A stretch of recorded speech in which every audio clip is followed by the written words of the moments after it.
Hopefully you've got a handout. If you didn't, my email's on there. We'll send them to you. I know most of you have one. So just real quick, we're a couple minutes early, but we'll just we'll kind of get rolling here. My name's Rick Droog, and I'm the coordinator for the Siouxland Deacons Conference, which I'm a church and community consultant for the Christian Reformed denomination. So I work with a variety of churches here in the Midwest. Just was out in Bozeman, Montana, so flew in. There's a lot of snow in Bozeman, folks. Sat on the runway the other morning at 7, and they had gotten 12 inches, and the plane was full. We loaded early, and we sat there, and the pilot came on and said, they're bringing the de-icing truck out. And they brought the de-icing truck out, and 15 minutes later he said, oh, that de-icing truck's not working, so we're getting another one. Needless to say, an hour later, they finally were de-iced, and then we landed in Denver, and of course I flew into gate 24, and to get to the Omaha airplane I had to get to gate 60, and so I ran my way across, and I did make it on. I was the last one on the plane, you know, when everybody looks at you. We're waiting because of you. And I got there, and we took off, and we got to Omaha, and of course my bag didn't make it, which is par for the course, but anyway. But so I have had the opportunity to work with a lot of churches, and we're excited that you're here today, and excited to visit with you a little bit about leadership, the ripple effect of leadership teams. And so I hope that this is helpful for you. Wherever your church is at, and so forth. The handout has probably about 98% of the slides I'm going to show here. I have some diagrams and charts. Feel free to take notes. Also, if you have questions during the presentation or anything, feel free to ask. We've got about 50 minutes. I want to leave some time at the end for questions too. But I want this to be a benefit and helpful for you. And for your church, and it's something that you can take back and share with your leadership or with your church. So get started here. I'm going to dim these lights a little bit. Hopefully they don't go too dark, but then you can at least see the slides a little bit as we go through here. Oh, this is there we go. All right, so for today, a little bit about what we're going to talk about so you kind of know where we're going. So who's leading your church? Leadership, teams shape the culture, direct the mission, establish the vision, and model the values of your church. In this session, we want to dialogue about various church leadership structures, formations. Some are probably going to be familiar to you, some may not. And then we want to spend some time discussing different strategic planning tools and so forth. And then the last piece is just kind of a little bit of a statement. I really believe as the leadership teams go, so do most of the other teams in your church, because it sets the pace for almost everything that you do as a church. And so I hope as we go through this, there's something that you can take and use in your particular church. Also, kind of a little bit of a disclaimer here. We're going to talk a lot about different structures. Please don't hear in that any one of these are right or wrong. I think it's really important to kind of know your context, your culture, and some of your church history and so forth, and there probably is one that fits you. I just want to share some of what I see in my work as strengths, maybe some challenges, maybe some different things as we go through there. So here's the first one, and this is probably familiar to a lot of us, and kind of even Ed touched maybe a little bit on this morning, right? So we have the pastor at the top, we have leadership, elders, deacons. If you're consistory or council, might be this piece, and the congregational members here. When I see this type of thing, what do you think of? I see a real top-down type of leadership structure, right? So when I think about my grandma Droog, and when we talk about church, my grandma Droog would actually refer to the pastor as a domine. Some of you remember that, right? That type of a thing. Real top-down driven type of a piece. In fact, when she was in the nursing wing here at the hospital, and she's struggling with her memory, but oftentimes when I would visit her when I was here at Dordt College, then I would talk to her, and so I'd say, who came to visit you? And nobody from church came. I'm like, wow. She had this guest book. And some of you who are from the area, Marion Vinzolan was her elder. And I'd see that. Marion and Jan had visited her, you know. I'd say, well, Grandma, Marion and Jan are here. But she said, well, but my pastor didn't come, right? And in her mind, it really wasn't a visit or an official church visit unless pastor came, right? And so some of you kind of, even like we heard this morning, right, is that type of top-down type of piece. Also, when you think about elders and deacons, so in church, as I was growing up, right, some of the younger married guys would probably be deacons, And as you got older and had gray hair, I keep mine really short so you can't see how gray it's getting, or no hair, right? Then you became an elder, right? And we did that based off of age, probably, not really off of experience or even off of people's giftedness, right? You just sort of this progression happened, right? And based on age and some of those kind of things, and people serve their type of years, and congregational members, so we're kind of down here, right? And so that's kind of that traditional pastor leadership type of model. Maybe some of you have seen this, maybe some of you, this is your church. I in my work, get to a lot of churches, and here's what I see. And the reason I kind of share this is, if I'm in your council consistory room, or whatever, your session, whatever it is for your church, I've been in rooms where there's this beautiful maybe cherry wood or oak table in the middle of the room, and there's chairs that are to the side.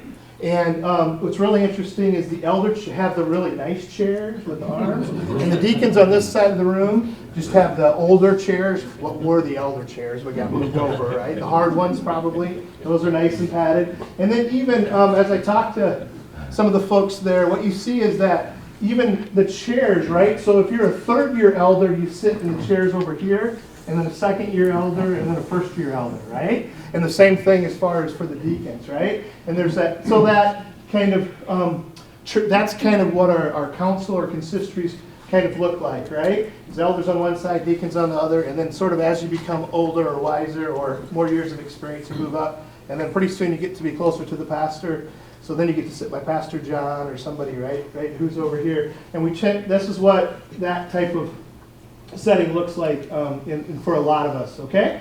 Then some churches, this might be your church structure. When I was at Calvary in Orange City, this is how we were structured. Had elders and deacons, or this was your council, consistory type of piece. We had an executive team that was made up of your chair, right, of deacons, and your chair of council, your senior pastor and stuff, but we had committees.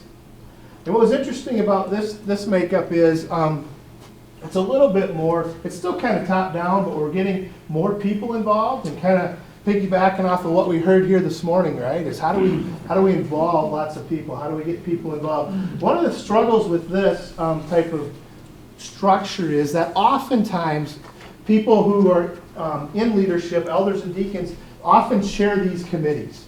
So the elder's the chair of the committee, and the deacon's the vice chair or coach, or vice chair, I guess would be the correct word, right? And then we have people who might be passionate. So you might have worship people, for example, on there. You might have building. Here might be fellowship, whatever those committees might be in your church. Now, again, don't hear me that I think this is wrong, but what happened in our situation is, and maybe this has happened in your church, so as a new deacon, when I became a new deacon, there happened to be 3 openings. Well, one of the openings was on worship. And I'll be honest with you guys, I love worship. I'm passionate about it. I really enjoy it. I can't read a stitch of music, okay? I don't know anything about worship. I have 3 daughters, and the 3 daughters will elbow me in church and kind of go, Dad, not too loud, right? just mouth the words, right? And so forth. But because there was an opening and they needed a deacon to be on there, then all of a sudden, I'm the deacon on worship. I'm not gifted in that area. That's way out of my element, right? And a couple of years ago, I got a call from a person who knew me and knew my work, and Nancy called me and said, Rick, you can't believe what's happening in our church. I said, well, what's up, Nancy? And she says, well, the elder and deacon we got put on outreach committee don't care one bit about outreach. In fact, we haven't had a meeting for 8 months because they don't care about it. It's not their giftedness. It's not their passion. And Nancy said, for all of us who are gifted and passionate in that area, we're just really frustrated. I was like, oh, okay, so explain to me, why are they leading your meeting or calling your meeting? Because they were appointed by council, and that position was open, right? So just kind of sharing, that's one of the pitfalls that I see in that type of structure. So as you think about your church, your particular setting, what specific teams or groups or individuals are responsible for leadership, the leadership functions at your church? Okay? And I think that's a question for all of us to think through. Maybe it is worship, evangelism, outreach. Maybe it's elders, deacons, council, care elders, right? But just think through that. And what I'd like to do is just share some of the things that we're kind of learning as we work with a variety of churches, and take a look at that and see if maybe there's something you might be able to take back to work with your church. So then we kind of see this type of structure. This tends to be a little bit in larger churches. okay? But it tends to be a little bit more around, so you might have shepherd elders or care elders, okay? And they tend to take care of the care. You have staff. Again, some churches have different amount. Lots of staff, 1 or 2 people, whatever that looks like. You might have shepherds or deacons. Deacons might be over here. Maybe even have an accounting team in a church, or maybe even the accounting is done outside the church. Some churches are having accounting firms and so forth do that. Then you have administrative board or pastor that kind of oversees it. What you see in this type of setting is a little bit more gifts-based and a little bit more focused. So the people who would be shepherd elders or care elders would be people gifted in the area of care and care ministry. And they might not be so gifted in administrative stuff. You would have administrative people over here. The other piece to this structure, which I think is key, is this group can be as many as needed. So maybe a care ministry, maybe you need quite a few people to do the care ministry at your church. What you see happen over here, and this is kind of one of the downfalls of this type of structure is, guess what happens as we grow as a church, or if we need more people? We just keep adding elders and deacons or people into the room. So I don't know about in your particular church, but I've worked with churches where there might be 22, 26, or 30 people on a meeting. At a church, when I was at Calvary at one point, we had a meeting one time, and we were talking about some stuff, some sensitive issues, or issues we were struggling with around the table. And we had, I think at the time with our staff and council elders and deacons, we had almost 28 people in the room, okay? And guys, just to be really honest with you folks, it's really hard to come to an agreement with 20, 25 people, right? We all think differently and then that type of stuff. And I was sitting there that night in particular, and we were talking, and our meeting went 4+ hours. And I said to myself, I actually said to the group, wow, just think if we had, there's 25 of us in this room for 4 hours. Just think if we would have went out and did 100 hours of ministry, what we would have accomplished. And yet in this room, and it was a night where we weren't agreeing on some things, it feels like we haven't accomplished anything at this point, right? So one of the things we kind of talk about is here I think you can take a structure like this and have the administrative stuff being done by a group who's focused on administrative, and it doesn't necessarily have to grow where these types of things can grow or can be done. Okay? So it's kind of a piece there. About 9 years ago, my wife and I were part of a group that planted a very missional focused church, and we'll talk a little bit kind of like Ed was talking about being on mission. Coach started a very missional focused church called Living Water Community Church in our city. I want to share with you some of the things we learned because we spent some time really looking at church structures, visiting with different churches across the country, and trying to learn some things that we could hopefully implement in our church startup. So when you first start out as a church and you're part of the Christian Reformed denomination, you can't have a consistory or a council. When you first start out, you have a leadership team because you're non-organized, okay? And so what we did is we put together these different teams or ministries, right? You can kind of see those here. And in the middle, we created what we call a leadership team, or at the time, it was kind of interesting. Morris Reformed had this agreement with this consultant from New York who came in. This was right at the time. And we had some friends there, and they invited us to meet with this guy when he was here. And one of the things he said, we were just starting out, he said, don't use the word leadership among your team. And we were like, okay, how come? Because you want it to be everybody. You don't want people to look to the team. So we came up with this term MST, which stands for Ministry Support Team. It was a leadership team, just a different title, right? Okay. But anyway, so we did this, but this worked really well for the first year. And what we found is that we were really connected to these teams as we went through. So here was our first church structure. Share with you a little bit of what I was talking about, these ideas of missional church concepts, a little bit of background and history, which I hope will make sense for you as you look at our structure. So as we read things from Reggie McNeil and spent time going to conferences and visiting with churches, there were kind of three main missional shifts that needed to happen in our thinking and in our structure as a church. So the first one was this idea of moving from being an internally focused church to being an externally focused church. All right? Believing that the church exists for those beyond our walls. Right? So this idea that not necessarily thinking of our people within the church, but that we as a church are really passionate about reaching people who are non-churched or who are disconnected from the church. And that we should think about how that structure and how that fits us. The second piece was this idea of from running programs to being relationship focused or people focused. So we really wanted to focus on the fact that we know most of our churches do a great job of running programs, and we continue to do programs that we've always done. Okay? But if you want to talk about how you're going to reach especially millennials and some of the younger generation that's not currently in our church, it's all about relationships. It's all about connecting to people. And then the last piece was this idea of moving from being church-based leadership, that all our goal was to get people to serve as elders and deacons or ministry teams to a kingdom type of approach, right? That we're raising up leaders, we're growing leaders, and we wanted them to be involved in their communities. Maybe they sit on a nonprofit board like Atlas or the Bridge Transitional Housing, whether they're at school or whether they're at the bank or wherever they're at work, this idea of kingdom. That how do they just become good fathers, good employees, right? Good managers of what God's given to them. So we had this kingdom type of approach. So this idea was to be external, not internal, to be people versus program, and then the last piece was to be church versus, or to be kingdom versus just church focused. So that's a little bit of history. So our desire was to be outwardly focused, people focused, and kingdom focused.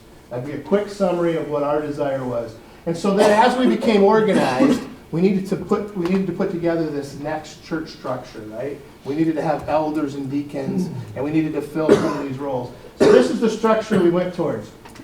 We had our council, which had on elders and deacons, and they primarily had an administrative role. We had ministers or care or life jacket ministry, which was care elders and care deacons that were really focused on care ministry. How do we do care ministry well? And to be honest with you, how do we build relationships with people? How do we do that, and how do we do that really well? And we felt that the ministry support, the wheel with all the circles, had worked really well. And so we wanted to continue that. And so we created these kind of 3 leadership teams. Okay? Now we thought we were going to be cute and smart, so we didn't have boxes, we had circles, right? And we had these drawings, and so I had this idea. There's certain meetings where you need to have everybody at the table. Staffing, when you're going to buy property, big decisions, right? Then that's this area. If I would shade this in, we would meet all of these groups together. Otherwise, these folks would meet separately. So the care elders wouldn't meet. They'd have one person who would come and report to council, but they wouldn't be part of council. Ministry support, right? So council would meet monthly, take care of those big picture things. Ministry life jacket would meet monthly or as needed to do care ministry. And ministry support would keep track of like Sunday school teachers and fellowship people and those types of things under that type of setting, right? So we operated this way, and it worked really well for us for a number of years. At this time, we went to Faith in Dyer, Indiana. Maybe some of you, especially from the Reformed Church, Faith Church in Dyer is a really growing church.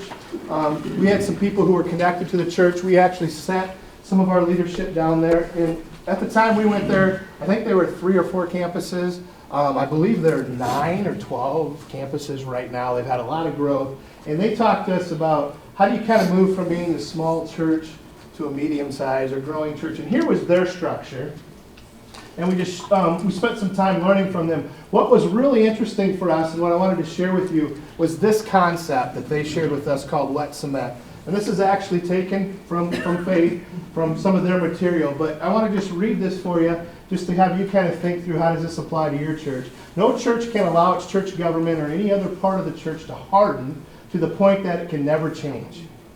Okay? Everything we must be reevaluated in the light of the vision and mission of the church and change when it no longer is helping to advance God's kingdom. And they really spent time talking to us about this concept.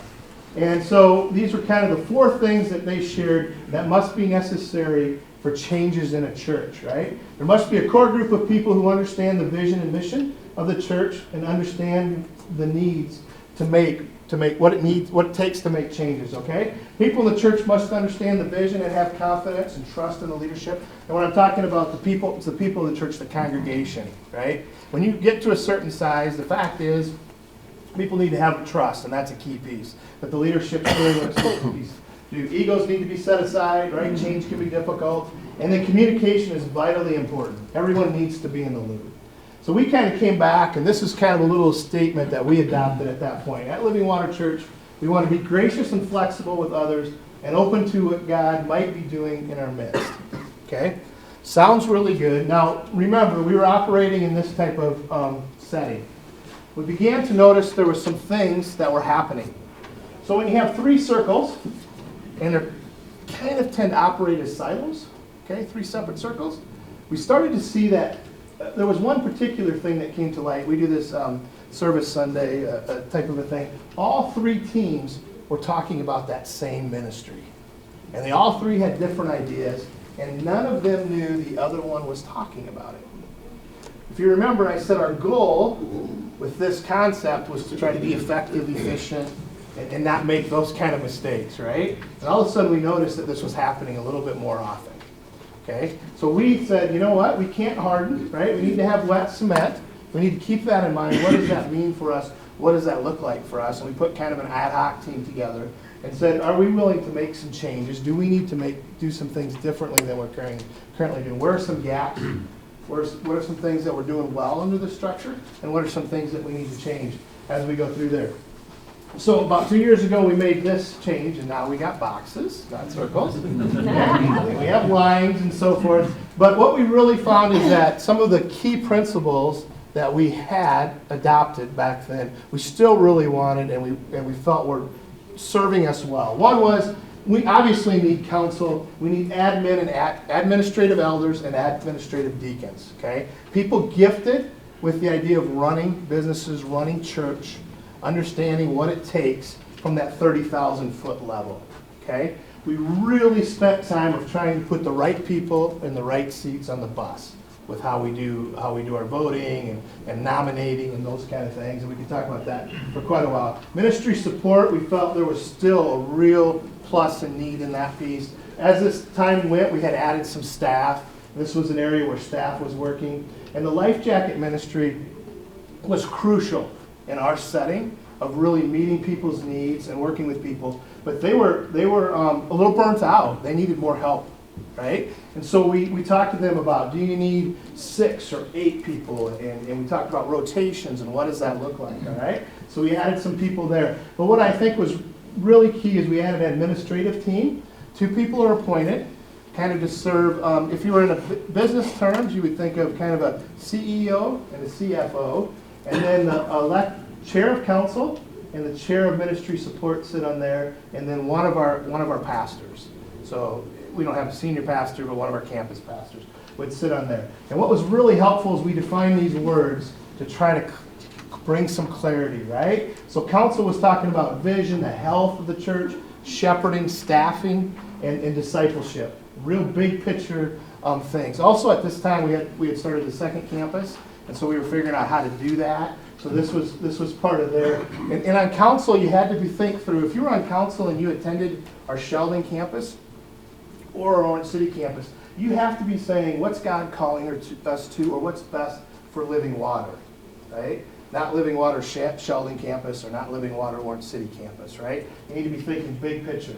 MST was dealing with Sunday school and worship at the separate campuses, right? They were meeting together, but they were talking about youth ministry, those type of things. And they were doing that. So they were talking about how do we equip people, how do we empower people, and how do we support our different ministries that were happening. Life Jacket, that was a ministry happening at both campuses, right? They would meet together and talk about how to do that well, but also the needs, because the demographics of the 2 campuses are different. And so they would talk about outreach, connecting, care, and enfolding. And the admin team would focus on communication, leadership development. That was a key piece for us. You heard this morning, if we're going to really have folks, right, if we're going to move from the 20% or 30 or 40% in our church who are involved or who are serving and folks in leadership, how can we grow that piece? And how can we provide opportunities? And then facilitation, and we want to have this laser focus. So we hope that this group, which meets monthly, and they don't have any decision-making power, but they're just overseeing or checking into what's happening at these other places of leadership. And so we prevent all 3 teams from talking about the same thing or working on the same thing, right? So anyway, that's where we moved to. And here's just kind of some information around that. So leadership structure is designed to empower people to do ministries in the areas which they're gifted, and in concert with our overall vision and mission to follow Jesus by loving God and loving others. At Living Water, we desire to have a leadership structure that is simple and straightforward, easy to explain and understand, and provides natural lines of communication. I don't know if that does that, but it sounded good, right? This was our goal. So here's what we set out to do. This is the leadership structure that we're currently involved in.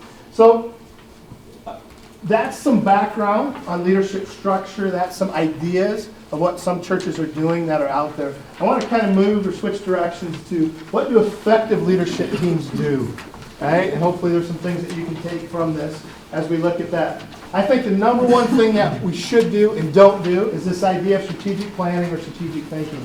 The process of strategic planning is determining who you are, where you're going, and how you're going to get there, right? The desired outcome for those of us involved in church leadership is to have leadership consensus on priorities or objectives that are attainable and can be embraced by the congregation, right? So what are those? What are some ways that you can kind of do that? Here's what I see as the three main components to this idea of strategic planning or strategic thinking. Is the first step in strategic is this analysis, right? This idea of addressing the question, where are we? So what is our current reality for us as a church? And what do we have to work with? All of us in churches have a variety of different things. When I was in Bozeman this week, we're doing a process called Healthy Church, which I'll explain a little bit. And we were meeting with the congregation and doing some congregational conversations. One of the things about what do we have to work with and where are we and who are we is the fact that that particular congregation is 70% of the congregation is over the age of 50. 70% of the congregation is over the age of 50. And 50% of that 70 is over the age of 70. Wow. Now that's just fact. Okay, that's who they are, right? So that's some of what we're trying to figure out. And we're talking about the next steps in the process is where do we want to go or what do we want to be, given that's who we are as a church. Okay? And then the last step is this idea of developing some action steps, being able to articulate where do you want to go, what do you want to do as you go through as a church. Here's something I just wanted to share with you that I think is helpful for me and I like to share with leadership. This idea that it's a continuous cycle, right? I think sometimes when we're in the strategic planning process, we think if we develop a plan and come up with this great plan and then we're done. So we put 3-hole punch it, we put it in a binder, we stick it on the pastor's office, right? And now we could put a check mark there. I think it's something we need to continue to evaluate, continue to look at, continue to discuss, put it on the forefront as we work through as churches, right? So I thought maybe that would be helpful. So the analysis part, the first piece, if you're saying, okay, how do we do this, Rick? Where's a place for us to start? There's a variety of tools here. SWOT analysis, maybe some of you have done strengths, weaknesses, opportunities, threats. Healthy church discernment process is the one that I'm doing with that church in Montana. I've done with a number of churches. Some of you are actually in the room. We've had about 18 churches that have completely gone through it. We have 6 going through it right now. World Cafe, Appreciative Inquiry. Some of you might have done natural church development. That one's been around for quite a while. And then even congregational forums, workshops, retreats. I think all these things are great for us to do. I think given on your church, you want to take a look at which one fits you. Just a real quick, just show of hands. Have any of you used any of these processes? Just in the room? There's a few? Okay, great. So I hope that this does a really good job of telling us who we are. So I wanted to share with you in our church, we did Living Water Community Church back in April of 2015. We did the Healthy Church process. And what I wanted to show you is this is kind of our scorecard, or this is a summary report for us as a church. So you can see these are the 11 health categories, and we could do a whole other piece on this. I don't want to spend a lot of time on it, but here's how we ranked from top to bottom. And these were opportunities, which is a nice way to say challenges, okay? Opportunities that we needed to work on, and here's some of our strengths. But what this is a really good snapshot of your current reality as a church, okay? This tells you where you're strong, what are some of the things you're strong, and what do you need to work on. You see that our leadership put some stars here around disciple making and children and youth, where we scored the lowest.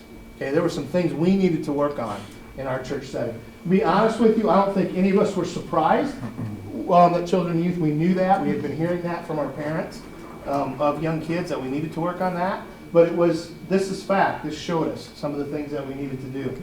And so I think if you do any one of these, I think it's just important to take a look at and get a clear piece of where you're at.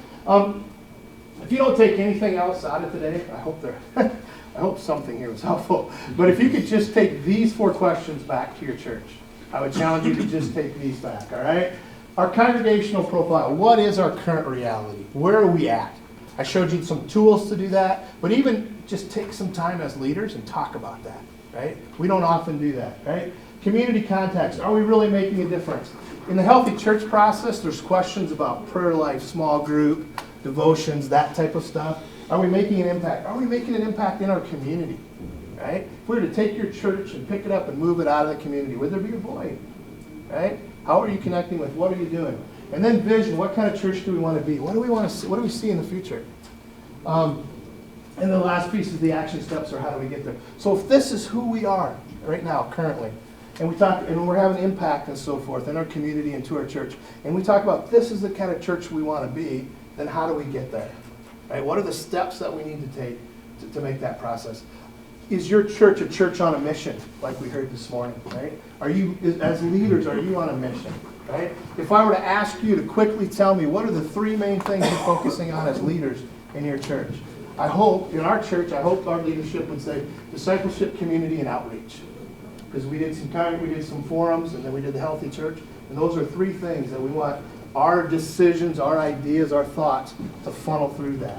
Is it helping us in those areas? So if you could take those and just spend some time talking about them. What should be our ministry priorities moving forward?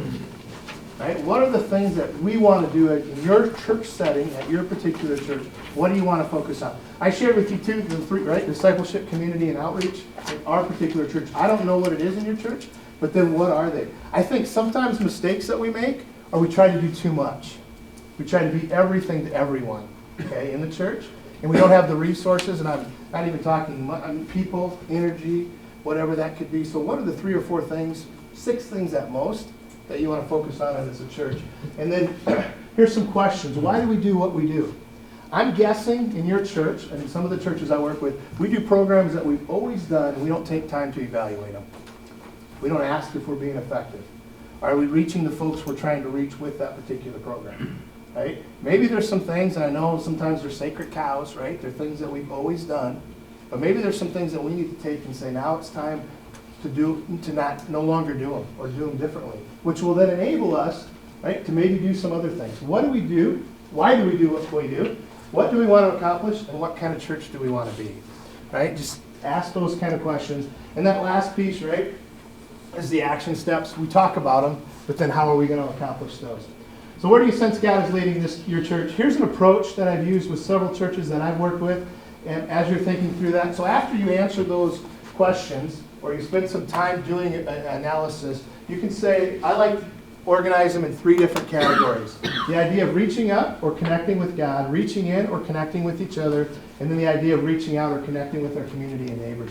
What I would challenge you today is, if you go through a process, is think in terms of developing 2 action steps or goals or objectives under reaching up or connecting with God.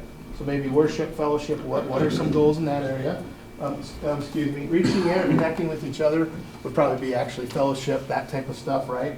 How do we build loving relationships? How do we be more authentic with each other? What are some things with that? And then the last piece of the reaching out, or what are some pieces or ideas or objectives to help us connect to the community or connect to those who are not currently part of us, right? Being that external versus internal. So if you can come up with 1, 2 under each one of these, that's obviously going to bring you to 3 to 6.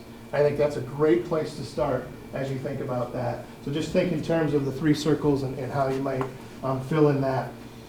How will you get there, right? This idea of, so if we talk about that, how do we get to that point, right? If we want to talk about outreach or community or discipleship, right? I've worked with some churches that have said, well, we're trying to figure out, what does discipleship look like at Bethel? Or what does discipleship look like at Living Water or Faith or whatever church you go to? What does that piece look like, right? And then develop some action steps, responsibility, deadlines, right? Hold us accountable, and then make sure that we're implementing or communicating the plan and evaluating it. Again, it's not going to do us any good if we write this stuff down, have this good information, and put it on the shelf. So I wanted to share with you just some of the things that we're doing that are trying to help us stay focused at Living Water. We put together an ad hoc team that looked at campuses. I know it's probably a little hard to read or see from your thing, but we developed a proposed staffing model that's good for us for the future and currently what some of our needs were at both campuses. And the idea behind it was that all staff members are equippers. I don't know what your particular plan looks like and so forth, but this idea of being forward-thinking, forward-looking for what staffing might need to look like at our particular church. So that's one of the things that we did. So how do we know if we've accomplished what our leadership goals are, right? So we talk about these, we set these. What does that mean for us? How do we know if we're getting anywhere? And I want to just share some statistics with you. They actually were touched on a little bit today, but in this world of exploding change, right? What kind of church do we want to be? Mega change is affecting everything. I don't know about, I think it's fair to say in this group, did any of you ever think you'd be able to take a picture of a check that was given to you and it'd be deposited in your account? That's just mind-blowing to me. My daughter, who teaches out in Mount Vernon Christian up in north of Seattle, she's graduating from Dordt 2 years ago and going to go there. And my wife says, so are you going to close your checking account at Northwestern Bank? And my daughter looked at her like, what, are you crazy? Why would I do that, right? And my wife said, well, when I came to Dordt, I closed my account in Wisconsin and opened a new one at American State Bank, and right, that's what we did. My daughter's like, I bank online, right? My check will be automatically deposited from Washington. And she 2 years later, her bank account's still in Orange City, right? But I mean, that's the change that's happened. If you farm, you think of changes in the last 10 years, right? Last 2 years, last 3 years, right? So banking, farming. If you're in school, so we live in Orange City. We have lots of times we have college kids over. I have 3 daughters that went here and over for lunch on Sunday. When my daughter that's teaching, there was April before they graduated in May, and there was 6 education majors, roommates of hers, at our house after church. And Sue and I were making lunch, and I could hear them in the living room talking, and they said, we're all student teaching at the time, right? And they said, can you believe they're not teaching kids how to write in cursive anymore, right? They all walk around with their iPads and elite pads, these first and second graders, and none of them know how to write in cursive. I can't believe it, right? And what's just killed me, right, is these are college kids who, they live by this stuff, right? Their phones and their iPads, and they're saying, can you believe what's happening to the educational system, right? We're not teaching kids how to write in cursive. But all this change is happening, but think about your church. Think about your leadership structure or the way you do ministry. Has it changed in the last 10 years, 20 years? Has it changed much of any? Has it taken into effect some of those things? So how's the church doing this? Not so good. 75 to 80% of our churches in North America, if I were to ask you to put an X on where you're at, most of them are declining somewhere here. I shared with you about the church I was at in Bozeman, right? They're really honest. They're here, right? They're dying. And I give them credit. We're working through some stuff, and they're trying to talk about what their future is going to look like. What's troubling is a lot of churches are on this decline and don't even know it, right? Or aren't doing anything about it. So just as you think about that, not judging here, but just think 75 to 80% of churches in North America are somewhere on here. What's it going to take for us to switch that piece and look, right? So I think some things about that are for you folks as leaders to begin some strategic thinking, right? Talk about developing these skills within your leaderships. Reconnect to the vision. What's the vision for your church? Most often when I ask about vision and mission in churches say, well, this is kind of what it is. And it might be unwritten vision or mission, what you're trying to do. But if I ask you to recite what it is, most churches can't do it, right? Scan the horizon. What's different about your community, right? If you drive into Sioux Center, right along Highway 75, there's a sign that statistically tells you about the different Hispanic folks that have moved into our community. Sioux Center's not what it was 10 years ago, not what it was 20 years ago. That's fact, right? Demographically, scan the horizon. Challenge some of the assumptions, right? You heard today, right, about how many people are involved in your church or serving. For most of us, I guarantee that's probably pretty close. Well, let's find out. Let's ask some people. Let's take some assessment. Let's evaluate. Where are we at? What does that mean for us? This idea, it's really interesting when you start with a church plant, you start with a blank sheet of paper and you talk about vision and mission, talk about what kind of church you want to be. And the assumption is that people who don't go to church don't want to be involved or don't want to be asked to do anything. And folks, we found out that's flat out wrong. You know the number one reason why people go to church is they want to belong. They want to have a relationship with folks, right? Got a friend in the back who says, first thing you got to do is make them feel like they belong before they're going to believe, right? And part of that's getting them involved and getting them to work on stuff and getting part. Another assumption, this is fact, folks. I believe right now, I think I heard, maybe somebody in this room would know, but there's more single people in the United States of America right now than there is married. And think about our churches. Almost all of our structure, our ministries, deal with couples and deal with kids. And don't do anything with singles. Almost every church that I work with, and we go through Healthy Church, there's a question about our ministry to single adults, and we all score fairly low on it, at least in this region, right? And that's fact. So if there's more people who are single, what's that mean for us? What's that mean for our future as a church, right? How are we connecting to those people? How might we do ministry with those folks? What does that look like, all right? Review process and system. Don't be afraid to evaluate. Why do we do things? And then execute change. I'll go through these last couple just real quickly because I want to get to your questions and so forth. But so at Living Water, each year in January, we bring all of our new leaders, all of our old leaders together. We ask some big group questions, right? Because we believe that a compelling vision informs our strategic thinking process. So this January 11, here's the ones we used.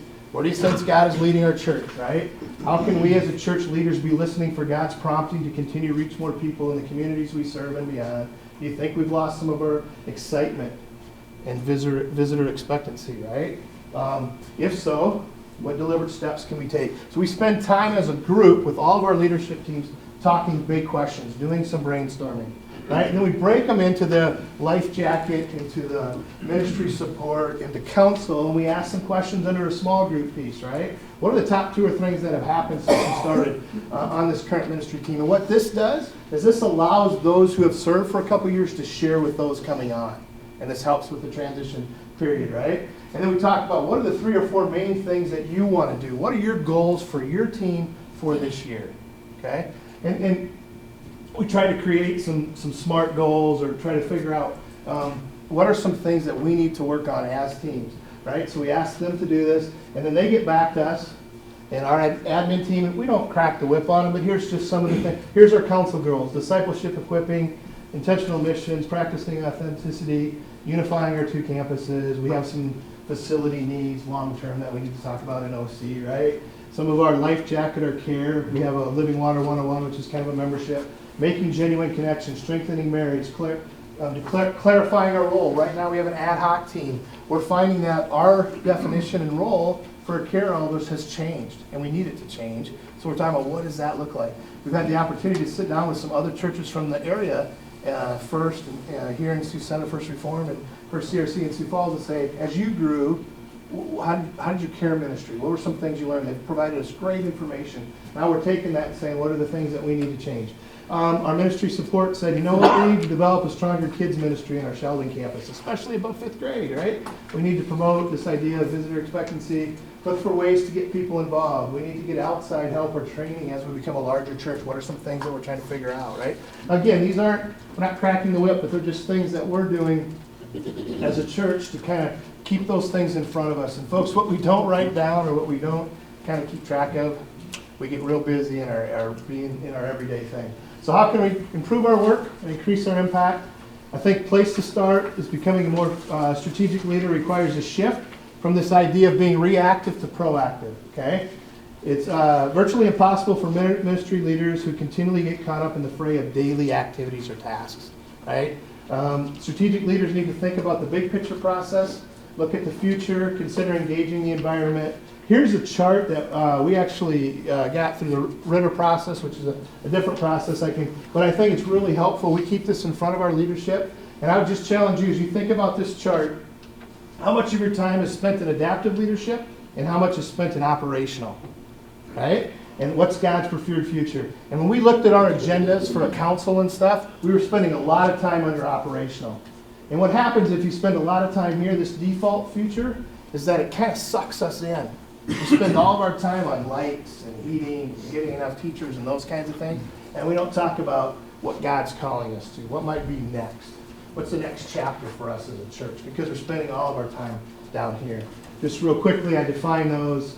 See that operational leadership, right? It produces stability. but adaptive leadership produces change. It helps congregations learn what they need to learn in order to make transformational change. Effective functioning congregations need both, right? You need some stability, so don't get me wrong. It's really important, but you also need to spend some time thinking about the big picture stuff. To execute change without action, strategic planning and thinking will leave leaders with nothing more than a collection of good ideas. Right? I like to share with churches, I think it's important to be uncomfortable with comfort. Okay? For a lot of us, things are going well in our churches, right? There's some things that you learn when you go through the healthy church process that you get and you learn and you say, those are some things we do really well. We have some strengths as a church and we want to continue to do those things. There's some things that we can take or tweak as a church and do a little bit better, right? Look at what are some things that we do. There's a church down the road here who does a GYMS program, which is a girls program. They noticed that in their community, there was a need for an after-school program. So they moved gyms from Wednesday night to Monday afternoon, right after school. And I think there's maybe 11, 12 girls from the school that walk up the hill who have no connection to the church, but they're involved in that GYMS program, right? They said to take something that they do, how can we tweak it? How can they make it a little bit more externally focused, right? Instead of internally. And we could choose some new directions and to do some things differently, right? What are some new initiatives? What will build some excitement in the church? I want to share this change pyramid with you because I think oftentimes, okay, we say, all right, Rick, that sounds great, but it's never going to work in my church, right? And so forth. So when we want to talk about change, easiest things to change are events. My daughter, who's out in Washington, when I go to their church, right? If I sit there, this last time I was with her in church, up on the screen, popped this beautiful steak on a grill, right? And it said all the men who want to talk about men's ministry can go to this barn and we're going to grill T-bones on Wednesday and talk about men's ministry. I was leaving before then, or I would have went just for the food, right? But there's events. We could take that and say there's something that we see at church in our community or down the road or where our kids go, where we have family members, and they do this a certain event. And it would make sense for us that we can do that event type of thing. You can look at trends. So we might say men's ministry, music, those type of things. What are some trends, BBS? Systems and structures. That's getting at what we talked about here this morning, right? How do we make some changes in maybe our leadership structure and maybe the way that we nominate and call people so we get gifted people in areas, get them on the right seats on the bus, right? We get them where they can serve and serve effectively. But mental models is the toughest thing to change, especially if they're Dutch people. Right? Can't get them to change. Where I'm going with mental models, and this is where transformational change happens. So I'll just use my family as an example. So I get the opportunity to visit a lot of churches, right? Throughout the U.S. actually. And if I go to those churches, and if I'm at your church, and we spend time with the leadership, and we talk about this kind of stuff, and then I hop in my vehicle to go home at night, and I say to myself, wow, if my wife Sue and I would move to that community and our 3 daughters, would we go to that church? Now what that is that's a really consumeristic comment from me, right? My thinking is, what do you have to give me and my kids and my family? What can I get out of your church? What can I consume about your church? Now, if I leave the parking lot and on my drive, I say something like, if Sue and I and our 3 daughters were to move to that community, what gifts and abilities has God gifted us or blessed us with that we can help further the ministry, help grow or expand the kingdom in that particular community, help that church in whatever role. See the difference? That's a missional mindset versus a consumer mindset. Getting our people to think about being on a mission or having a missional mindset is really key for transformational change, but it's a lot of work for all of us. So I want to encourage you to think through that. What does that look like in your church? Here's just a picture that I want to kind of just leave you with, and this is a desire, is that the vision is driving our church, okay? And relationships are here. Don't get me wrong, management and programs are important, but too often in most of our churches, management's driving, programs are here, relationships are back here, and vision is back here, right? Ideally, if you want to have a healthy, growing church, if you want to talk about these kinds, what's your vision? What's your desire? What are the things you're working on as leadership, as a church? What direction are you going? Relationships. How are we building relationships with people? How are we connecting to people? What does that mean for us going forward? And then the idea of management and programs there, again, are important, but then what role do they play as a church? Let me leave you with this, and then we'll go to questions. right? Do it now, schedule a block of time, whether it's your consistory council. One of the things we've done is we've said every so often, we're gonna put this kind of thinking on the front of the agenda and the reports and stuff on the back. Because you know what happens when we do all the reporting first? It takes too long, we're tired, the energy's out of the room to talk about this kind of stuff. We schedule a night where we bring everybody together, where we do some of this. Treat these blocks of time as high priority. Most times we don't. Prayerfully seek wisdom, right? To lead strategically, be praying about this as leaders, as pastors, as folks in the church. The long-term viability of your church is at stake, folks. If 75 to 80% of our church is on that downhill cycle, what's that going to take for us as we move forward? There's some application questions in your piece. We got just a couple minutes. Hopefully those are helpful to get you thinking. I want to just ask, there's some books also, and my contact stuff. If it's helpful, I'm glad to visit with you about this or about something else that we talked about here this morning. And I want to just get, what questions do you have? What's something that I mentioned that didn't make sense? Anything? I know that was a fire hose. Yeah, a lot of information there. I hope you can take the hand out. You bet. Bill? What suggestions do you have, getting back to when you say you need to get people to think differently, more missionally versus the consumer-driven? What suggestions do you have for churches to do with their congregation to make that shift, change in thinking? Great question. So I would, a couple things would be, do a congregational conversation where you gather them and say, here's our desire. Our desire is to be thinking about missional. Talk about a little bit about what missional does, and then get their input. From your perspective, what do you think we could do? What are some things in the community? What are you passionate about? Andy Stanley talks about, he says 3 things, right? Listen to what people are complaining about, because it does tell you something as leaders. And he talks about, then what are those things that fit your vision or mission? You know, what should you be doing better? But then also, what are stories? And I think this is a piece we don't often do. We don't share stories. If people hear stories about maybe somebody or some ministry that's being effective in the community or that's transforming lives. So a couple months ago, I went to this ecumenical stewardship conference down in Florida, and they had, it was this huge thing, and they had Catholics, Disciples of Christ, Baptists, all these folks there. And at every coffee time and at every lunch, the number one thing that was talked about was the fact that we're growing older, all of our denominations. We're not connecting to the young people, and people are giving less to the church, right? Wow. Great topics for lunch, right? And I mean, that was what was talked about every one of them. But what we don't necessarily do, or we don't, as churches, share those stories of what's going well, right? Let's emphasize those things that we're passionate about, that where we are seeing life transformation, where we're making a difference. We tend to focus on